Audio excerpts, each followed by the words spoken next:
Don't bother trying to find it. You won't find anything about the name of the town or what happened here. This manuscript to be found long after the events that transpired in this place, but I hope, against everything else, that you're someone in a position of power. I pray to God himself that you can prevent this from ever happening again, but I don't want to give you too much credit. Like me, you're only human after all. They're not. They've been around for a very, very long time. Fat chance, really.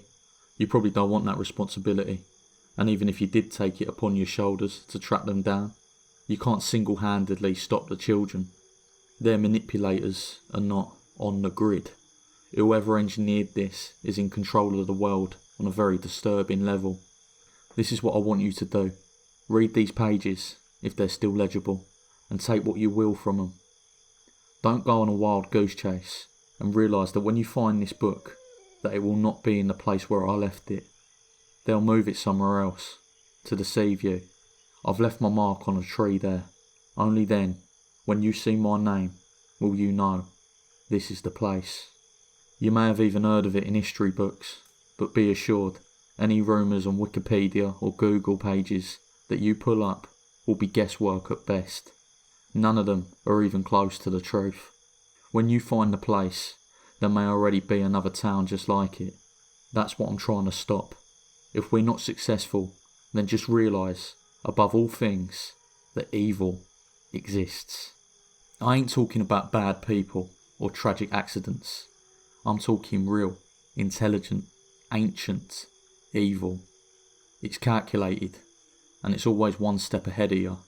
Should you decide to take my place and become the paragon to prevent the corruption of the hearts and minds of children, I thank you in advance.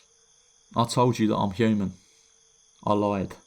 I used to be, before All Hallows Eve on that fateful night. I've been alive since then, far longer than any human being, and the reason is because I love children. I've always loved them, in their purity and their innocence. That's why I was taken in by their ruse. That's why I finally decided to put all this down centuries later. I won't be here much longer, and someone has to take up the burden. I've waited until I saw them return. They'll be back this year. They're planning the same thing again, and I can't stop them. Again, I can't expect that much from you, but I'm only giving you all of this so you'll believe me. I have to be believable. If you think I'm crazy, you'll throw this in a garbage can, and more people will disappear. It's time to tell you what happened. Back then, All Hallows Eve was the time for evil's ascension. You've all forgotten. If you left your house on that night in the old country, you were a devil worshipper. Halloween was not the term we used. We fled to the shores of this country because we're being persecuted for our lifestyle choices. We worship nature, the changing of the seasons, the solace of spring, autumn, winter and summer. In the purest sense of the word, we were druids. Our names and accents were English, but we were servants of the earth. We were some of the first to celebrate it as a holiday. The natives here were puzzled by our behaviour, but also frightened by it, so they left us alone. They misunderstood. We were not the ones to be afraid of. At the time, I was relieved. They'd attacked us in our settlements, time and time again, but as it drew closer to the end of October, they stayed away. Maybe in their own noble bonds with the earth and soil, they knew something terrible was on the horizon. They were right. John Hunter's little boy wanted to be a native, with a bow and arrow and a real headdress. Little Mary Taylor made a dress that was crafted after the local schoolhouse teacher's prettiest outfit. She idolised her educator, of course. They all had their get-ups. They were the first trick-or-treaters in what was to become the United States of America 150 years later. We sent them out to frolic about the settlement, collecting apples and tarts and other sweet things in their burlap goodie bags. There were no Snickers or Milky Ways, and yet the magic of this holiday held no less sway over them than it does the youth of our current time.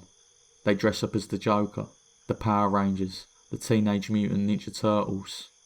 These children were their predecessors. I sent my daughter with Mary and John Hunter Jr., despite our mistrust and wariness of the Anglican Church and the monarchs that presided over it. My little girl dressed as the Queen of England. I refused to crush her fantasy world, and so I simply indulged her.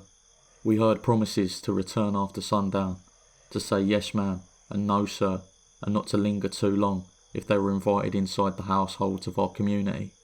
We didn't realise that the house on the edge of the settlement existed until we saw the children go inside. There were no lanterns or sources of light in the windows, no fire or harvest dolls on the outside of the dwelling. As we sat in the middle of the town hall, indulging in the pleasures of distilled moonshine, amongst our brethren, we watched our young ones gravitate across the middle of our town, to the foreboding house that had seemingly been constructed overnight. When we gazed upon it, it seemed as though the place was shimmering. It pained my vision to look upon the building, as if my senses were being forced and propelled in another direction. Such a thing is difficult to put into words, but I seemed to be the only one who realised that all our kids were heading to the same place. When I questioned John Hunter as if something were odd about their actions, he stared at me as if I was insane. "What do you mean?" he asked. "There's no house there. They're going to play by the stockades." The sun had set by that point, but as I said before, none of them were concerned. The natives hadn't shown up for weeks. I decided to walk to the phantom dwelling that only I and the children could see, to peer inside and see who these new settlers were, and why it called to the youths as if it was a black hole in a sea of stars. I tried to stand outside, to look through the window, but when I saw what was happening, it was too late. I breached the doorway with my buck knife drawn, but there was nothing about the things inside that I could harm with a weapon. There's something deep inside of us, something embedded within the human spirit, that's perfectly aware when we encounter something truly terrible. Fear, horror, evil, revulsion. It all hits you in a spastic wave, like a fierce exploding bullet that shatters the innermost parts of your soul with a relentless and powerful fury. I saw it in that moment, standing in that darkened doorway. They weren't people, and they weren't spirits. They were halfway there, lingering over the unconscious bodies of my daughter and her peers in their hooded black robes of half-existence.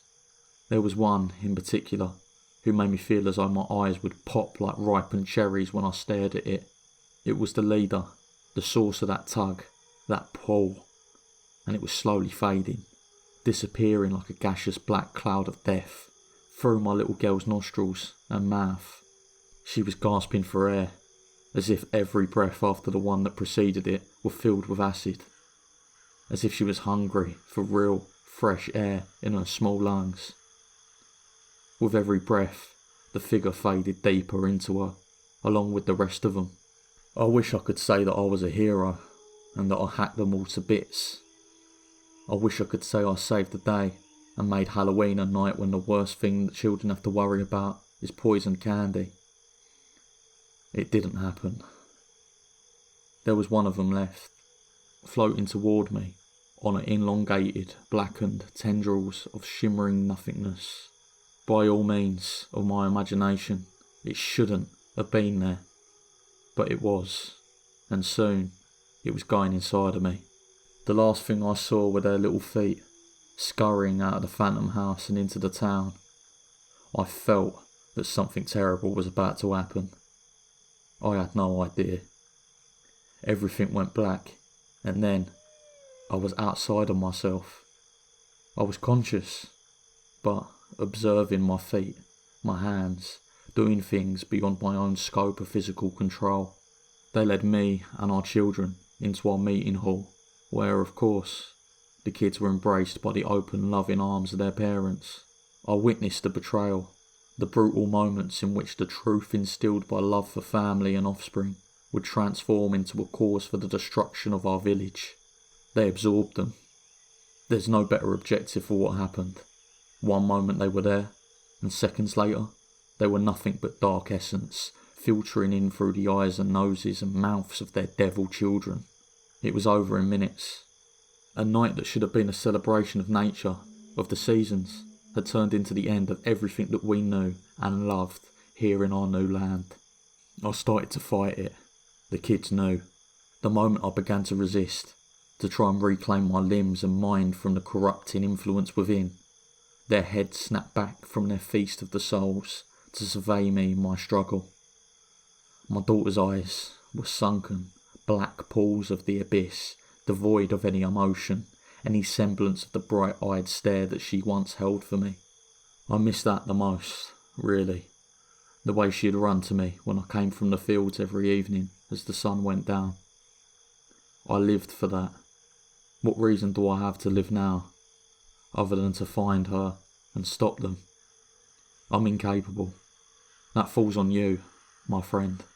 They took the part of my daughter that counts, the part that I loved and cherished, and turned her into a servant.